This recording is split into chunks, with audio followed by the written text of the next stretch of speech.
the one thing that may derail these people in their pursuit of power is a good scandal. And the one that we have been following has continued to make news this week. Drip, drip, drip. We're talking about old Jeffrey Epstein, Donald's bestie for a long time, if you listen. So this week, actually, if you recall, last week about this time, we were talking about the DOJ only partially releasing the documents related to the disgraced child trafficking financier, revealing little new information and triggering bipartisan anger after Congress had overwhelmingly passed a law requiring near total disclosure within 30 days, with only narrow exceptions to protect victims. Now, Senate Minority Leader Chuck Schumer says he plans to force a vote in the upper chamber authorizing litigation against the Department of Justice for failing to fully release the files by the legal deadline, accusing the administration of breaking the law through excessive redactions. Chuck, who's going to prosecute these cases, man? Like, you're going to write a strongly worded letter? These people are not up to snuff. But regardless, pressure is building across both chambers as House members threaten contempt proceedings against Attorney General Pam Bondi, while Republicans are unlikely to back Schumer's resolution, setting up a public confrontation when the Senate returns in January. Now, staying on the Epstein story, Epstein's brother Mark accused the Trump administration of sanitizing the files, claiming that documents are being scrubbed to remove Republican names before further release. This deepens existing suspicion around the case as Mark Epstein reiterated doubts about his brother's death, and his claim echoed prior reports that references to Donald Trump were flagged inside DOJ records for potential suppression. I want to say it was Allison Gill from Mueller, she wrote, had this in like July. Said they were putting 1,000 FBI agents on overtime to find Trump's name in the files and redact them. Now, we did get a release of more documents on Tuesday. The DOJ released a new batch of files, which did contain hundreds of references to Trump, including documentation that the president flew on Epstein's private jet multiple times in the 90s. This is new information. An internal prosecutor email says Trump appeared on at least 8 Epstein flights between 1993 and 1996, including several with Epstein's convicted partner in crime, Ghislaine Maxwell, and one flight involving only Trump, Epstein, and a then 20-year-old whose name was redacted. The release included a letter allegedly written on the eve of his suicide by Epstein to former USA gymnastics doctor and fellow convicted pedophile Larry Nassar that the FBI says is fake, but can you believe anything these people say anymore?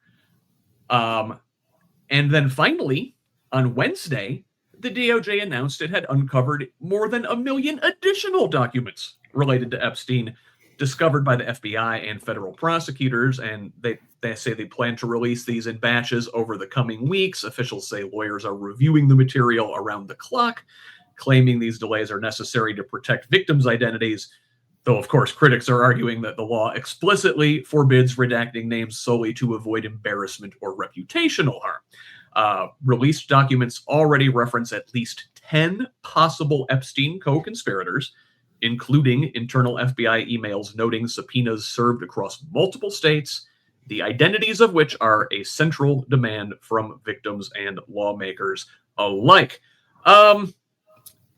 Jesse, what are they doing here? How are we just now finding 1 million more documents?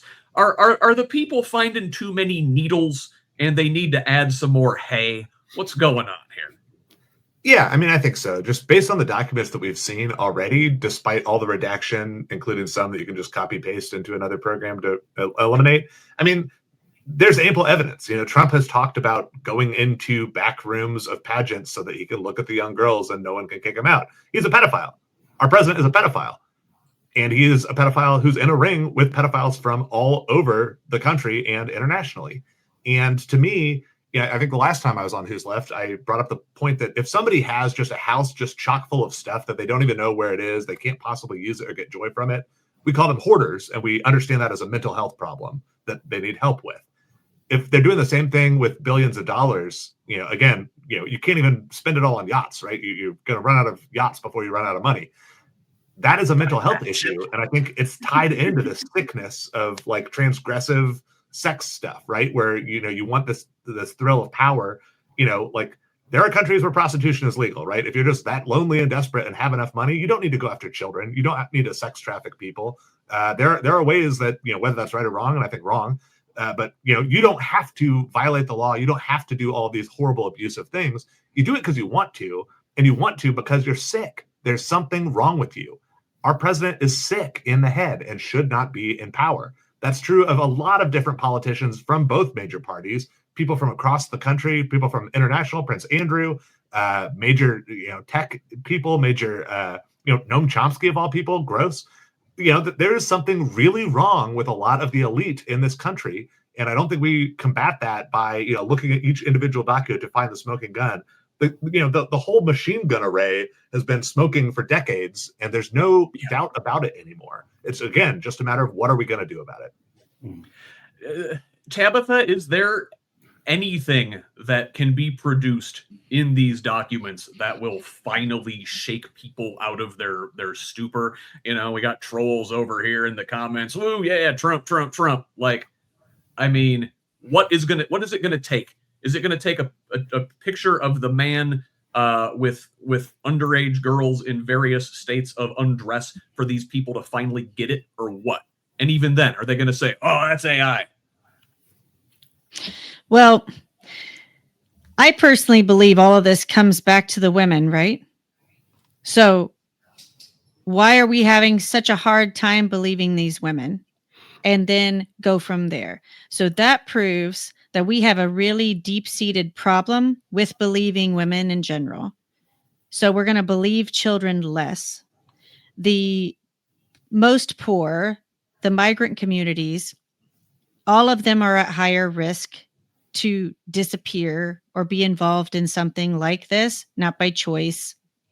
So the common link, the common thread for all of these things tends to be a massive amount of money, wealth, power, influence, domestic or international collaboration through some type of industry.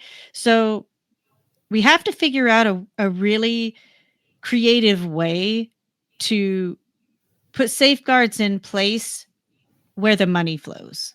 Because I think we can't convince so many people right now. There's so much, religious issues in general, right? Like to try and convince someone to have compassion for a Muslim, for example, just as a very general statement, right? Like if you are not traveling in these circles and for whatever reason you think that it doesn't apply to you, it's really easy for people to be like, right, not my monkey, not my circus sort of thing.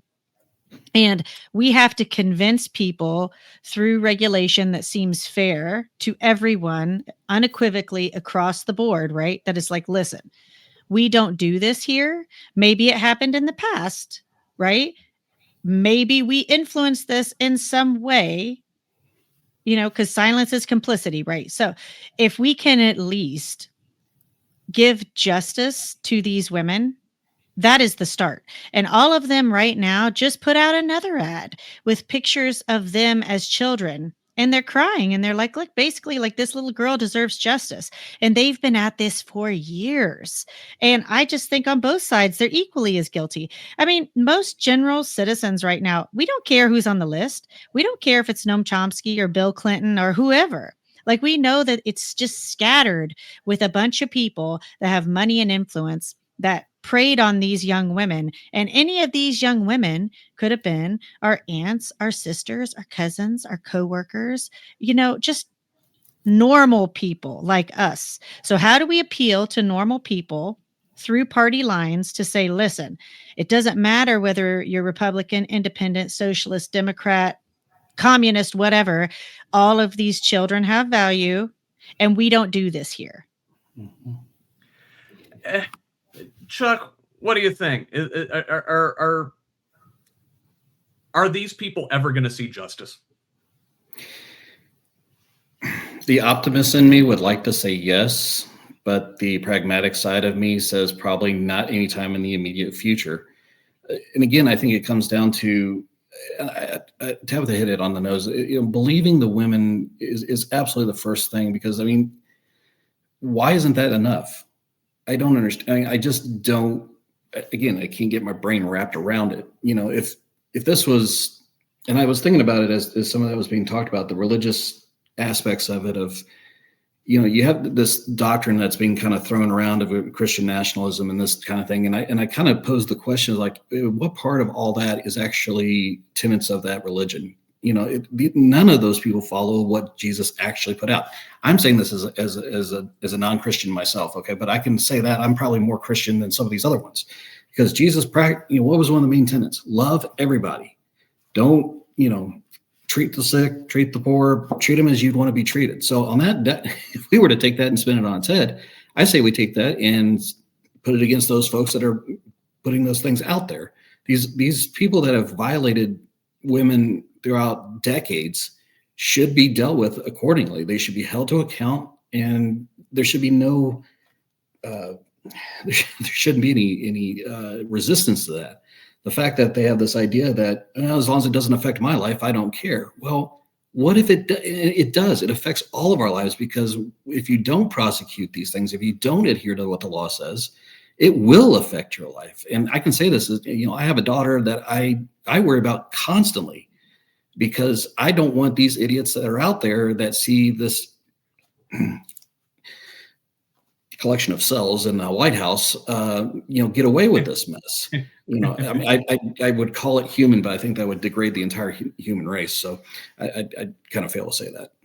Yeah, gelatinous blob. Let's go with that. And I think you all sort of hit on this, right? Is like, this is not a left-right issue. This is not a partisan issue. This is a right versus wrong issue, and it is a top versus bottom issue. And look, here,